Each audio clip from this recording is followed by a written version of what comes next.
Hi everyone, it's Sue here from Scott Properties Group. I'm joined today with Amy Thomas. Hi Amy. Hi. And Amy is the owner of By the Rules Conveyancing in Mooloolaba on the Sunshine Coast. So you've got a beautiful aura around you. You've got a lovely halo around you today. Yeah, so it's lovely. It's beautiful sunshine, beautiful sunshine that we've got.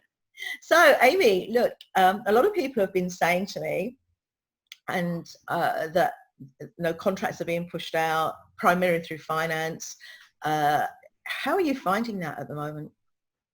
Yeah, so I'm seeing both finance and delays with settlement as well. So a lot more contracts are coming through with extended finance periods, so a lot more 21 days and even longer sometimes. 14 is just not enough at the moment. All the banks are under pressure to try and process all the finance applications. And same with settlements. Clients are retaining their documents in a reasonable time. The banks just don't have the capacity to process them like they used to. So yeah, that's because they've shut down offshore presumably, and they're having to use Australia as their and they're all working from home, and delays everywhere. Which even trying to get settlement bookings, we're on the phone for up to an hour plus sometimes. Really. Yeah.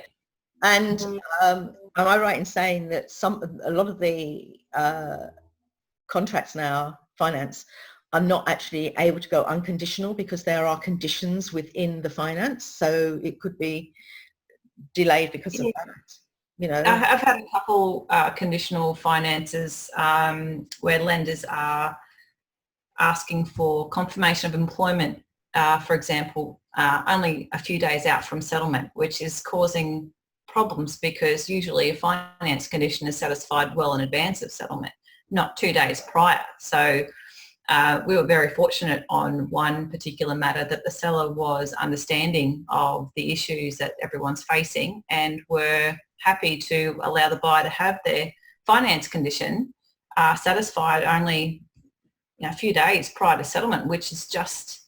So did that push settlement out as well because you couldn't get the bank? No, it didn't. No, it didn't, because the finance had been had essentially been approved. The bank just wanted to see confirmation of the ongoing employment.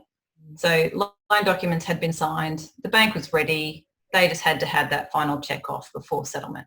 Look, I can understand it because it's a very movable feast at the moment. I mean, we were talking to people yesterday who have, a month ago believed they had very secure jobs, and then all of a sudden the management kind of looked at everything where they were working, and it was like, someone's got to go. People have got to go, and these people, both of them, work for separate companies, but they both.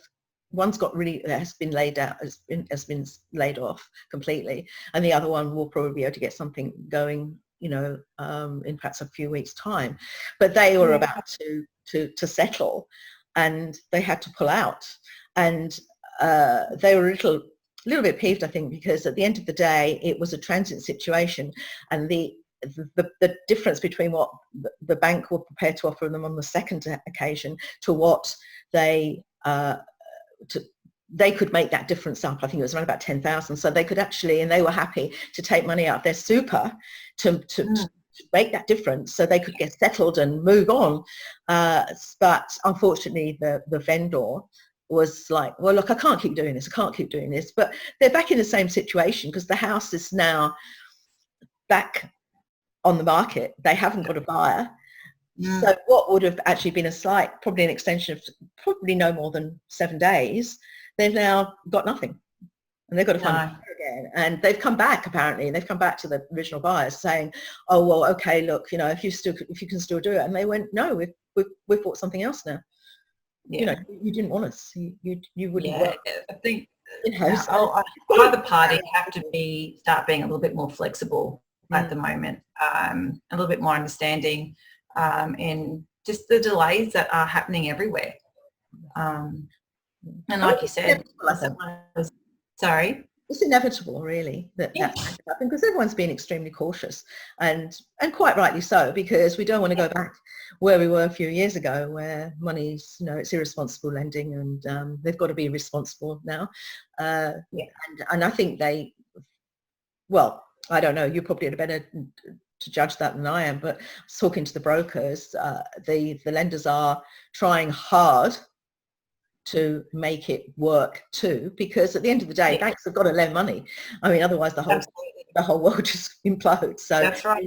They need that money. They've got to get it, but they're just being extra cautious. And I think especially with the way that the regulations are, I gather, at the moment, because a lot of them have said to the lenders, oh, well, look, I'm absolutely fine now. And they've said to the brokers, well, what happens if I actually do get laid off in 3 or 4 months' time? Because, we just don't know what's going on ahead of time, really. And, will they give me a holiday? And they're saying, I doubt it very much that early on in the lending process. But look, what will lenders do? At the end of the day, they're not going to be able to get them out.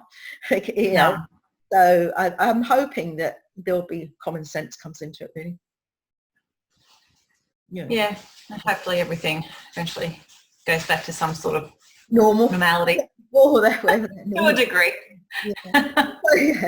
So on the whole, for you, obviously you were still doing the runoff from pre-COVID on settlements. Yes, we are. Yeah, things are a little bit quieter at the moment, still with new contracts, but property is still moving. We're still seeing people buying and selling, so we're still... I think that's the problem too. There's not a lot of stock out there for people to purchase, and we're fortunate in as much that we've got access to a lot of off-market properties at the moment, which people are preferring a lot because they don't want to put it in the open market in case, and they're being sold without price. So it's a good negotiation opportunity for people who really want something and perhaps have been eyeing it up for some time, and then all of a sudden we find out that it's actually available for them. So okay, well, look, that's good. Thank you for that. It's good to hear what's actually going on in ground zero, or COVID. Can be ground zero with conveyancing. Aside from COVID. No, it's all business as usual for us. We're still... Well, that's what we're saying. It's business as usual in a different kind of way. I mean, normally I'd be in the office, we'd be down in a cafe having a nice coffee, or and doing this sort of stuff. But I actually quite like Zoom. I think it's a great opportunity to catch up with everyone. So it's I don't know. Yeah. No, I agree.